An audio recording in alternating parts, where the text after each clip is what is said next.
Hello, I'm just looking to do a little walkthrough of my Create building world here. I've got a few machines that I've built up. I just kind of want to take a recording of it in case it gets corrupted or anything because I have been having some issues. So we start here in a little bedroom. Just gonna get right onto it. I just built a little secret door here, a little secret staircase, if you will. Pretty basic. It doesn't go anywhere yet. But it's just a little spot for me to build something later. We've got our little living room here. Farmer's Delight is installed. We have a weathering mod, that's why this kind of looks like shit. We got our furnaces back here, crafting table, refined storage just because I'm lazy. There is a little bit of a secret in this room. I did want a couple more workbenches, so I just made the floor sort of descend like this. I wanted the spot for the computer, put that there, a couple extra furnaces and some of the immersive engineering workbenches. So that's all that does. Coming out right away, I'm just gonna take a look at my little house. We've got, this is powering the tree farm here. This is pretty simple. It's just an arm that sweeps forward, has some saws in the front, collects the wood. When it chops the whole tree, I mean, you'll see all the wood disappear. It'll go into that chest, and then it goes down to the other end. Those deployers plant the saplings back. As you see there, it hits that contact at the back, that sends it back with a switch there. And then I get my wood out there. We've got a little well here, just if I need water or something, whatever.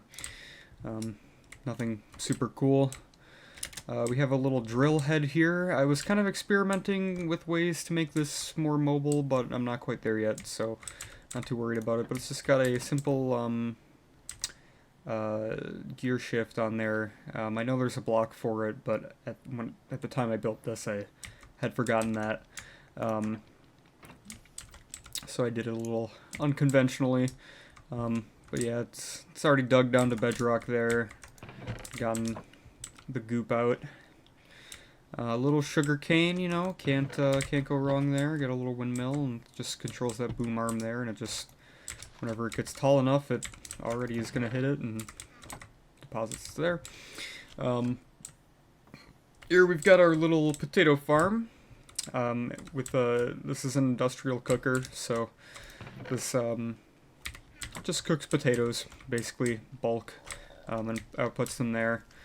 I think I have it set to not take them right now because I want the raw ones, but basically all it is hit a button, goes along, collects all the potatoes in this little I don't know, what do you call it, cart, so to speak, and it brings it over here. This is supposed to dump the poisonous, and then this dumps the fresh ones into the cooker. But yeah, it just goes around like that. Coming down here, since we have Farmer's Delight installed, I wanted to see how you went about doing rice with Create. So it's pretty easy. You just hit the top block here with the harvester. Whenever it picks something up, it'll stop here for a second and output the panicles. The only problem with this is that I have Quality Delight installed. The millstone from Create can't handle those items, so we have the quality items put into a separate chest here for hand slicing, and then here we have the normal rice that just goes through the windmill there, and then we get it there. And yeah, that's just as a food source. Kind of the same thing over here. So we've got a little tractor. This is our wheat farm. The wheat farm does deposit here, go up here, and come into the silo, which we can just kind of, if we ever need wheat, that's all it is. It's just chests stacked up in there with chutes, basically. Nothing special. And then all this is back here is to control the conveyors that pull the wheat out, and these conveyors here. Actually, these ones actually have a steam engine underneath them, but so all this is come over here, hit the button, Little tractor starts going. Doesn't look the greatest, but I just wanted to try to do something. This is kind of my first minecart contraption. If we look under here, we can see that that is what that actually is. It's attached by some glass panes underneath there. And yeah, all it does is just go back and forth in neat rows. It collects all the wheat. This chest is prioritized, I guess. And then it brings it over yonder, deposits it here. This splits out the seeds because it already does the replanting automatically, so we're not going to need all those extra seeds. It just gets dumped into a chest and into lava, so it's just a throwaway system. And then down on the shore here, we have by far the ugliest contraption that I've ever built. I kind of hate it, but I just wanted a kelp farm. So I sort of just converted the shore here. I just raised it so that the kelp, it would only harvest this top block of kelp. That way we don't get any floating items or anything. It works. It's disgusting. It's ugly. I hate it. I don't know why, but when the cart comes back around and it stops on this controller rail, it decides to turn all the way around. I didn't intend for it to do that, but it does that, so that's why the output chest is over here. But yeah, you can see it just slowly kind of creeps along and picks up all the kelp, and then once it comes back, that boom arm will swing around and it'll interface here and we'll get the kelp out there. I do have a few more things. Over here, I have a lava repository. Are we full? Yeah, we're full. This is just the bucketer system. As you can see here, this is a max size tank, 2.3 million millibuckets.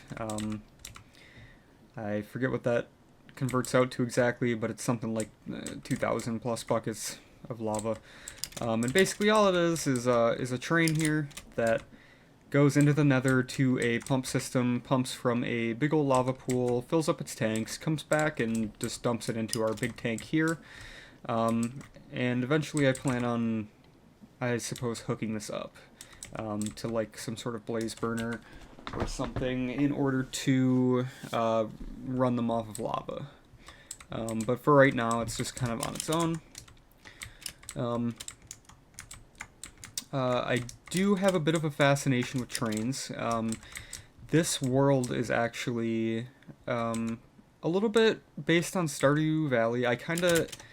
one of the things that, it's kind of dumb, but it does bother me a little bit about Stardew Valley is your inability to change the layout of the town and such. So I kind of made a little town here just for fun, and I really like the train concept from that game. This isn't fully set up quite yet, but basically every 5 minutes or so this train will drive past, and I'm planning on hooking it up to some signals to like drop items and stuff.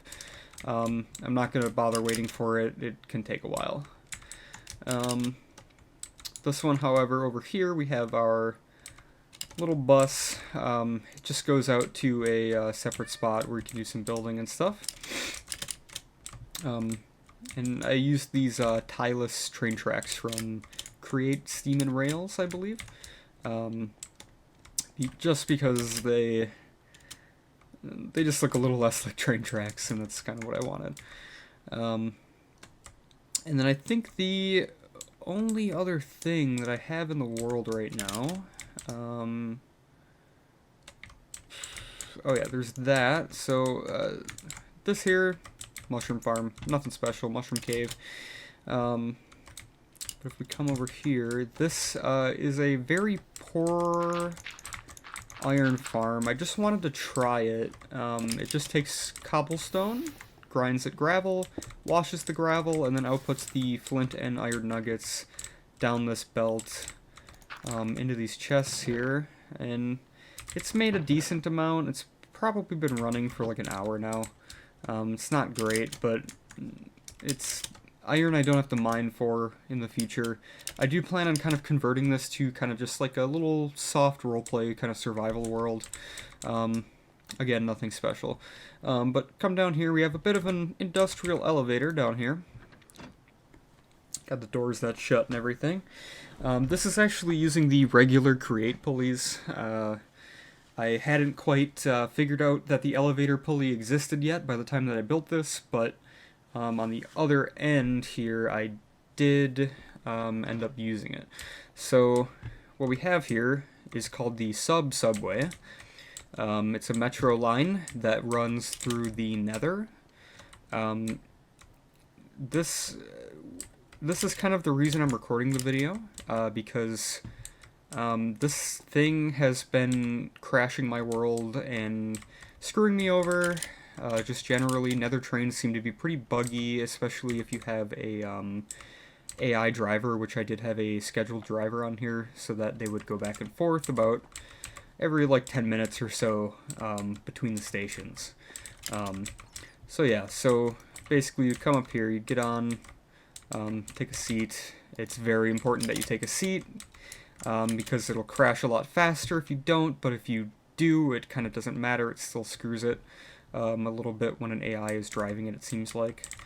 But yeah, it's actually a fairly long line.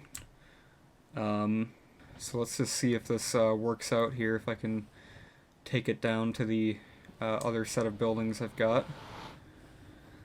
It is a fairly long line though. The Nether portion of the subway is about 1,200 blocks long to the next portal, which translates to about 10,000 blocks in the overworld. It's just a shorter journey, that's why I had it run through the Nether here. But yeah, usually when I'm coming out of this next portal is when it decides to screw me. Typically here at about 900. Once we get to about XYZ, about 1200, we should hit the portal. And of course, this thing just decimates any mobs that are spawned on the track, so you'll get some mob pickups while you're riding. I might have to put some chests on there to deal with that. Okay, so we didn't crash horribly this time. You'll notice there's a death marker right there. I had to kill myself to get out of it. The last time it was very screwy. Alright. And then this is basically just the other location that I plan on doing some building at. As you can see in the upper right Z coordinate, about 10k, so we're pretty far at this point away. I'm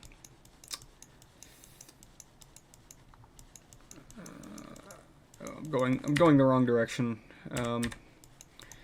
but if we scroll up, we should eventually get back to, yeah, there's our world there. I did use world edit to generate these mountains, by the way. They look like shit from one angle and kind of alright from the others, so I like them. But yeah, this is just a little facility here, and this is where I have used the actual elevator pulley. So this elevator is set up to be specifically using the elevator pulley, which is honestly a lot more convenient than the just the regular pulley is. However, I will say there are some issues I have with it, like it outputs a constant, like, full pulse when it arrives, which that works great for when you want to have doors like these that automatically open, but when you're doing like a sequencer, for example, it makes it a little weird. You have to use a gear shift instead to kind of switch the direction the door is pushing. But we just have a couple of rooms here, and I mean, this building is fairly large. It's just the first building in a series, essentially. I'm not, I plan on building more. But, yeah, basically that is all for my create world at the moment. I just wanted to, like I said, do a quick run through because I've built a lot of stuff like this before in the past in people's worlds and things. What the hell?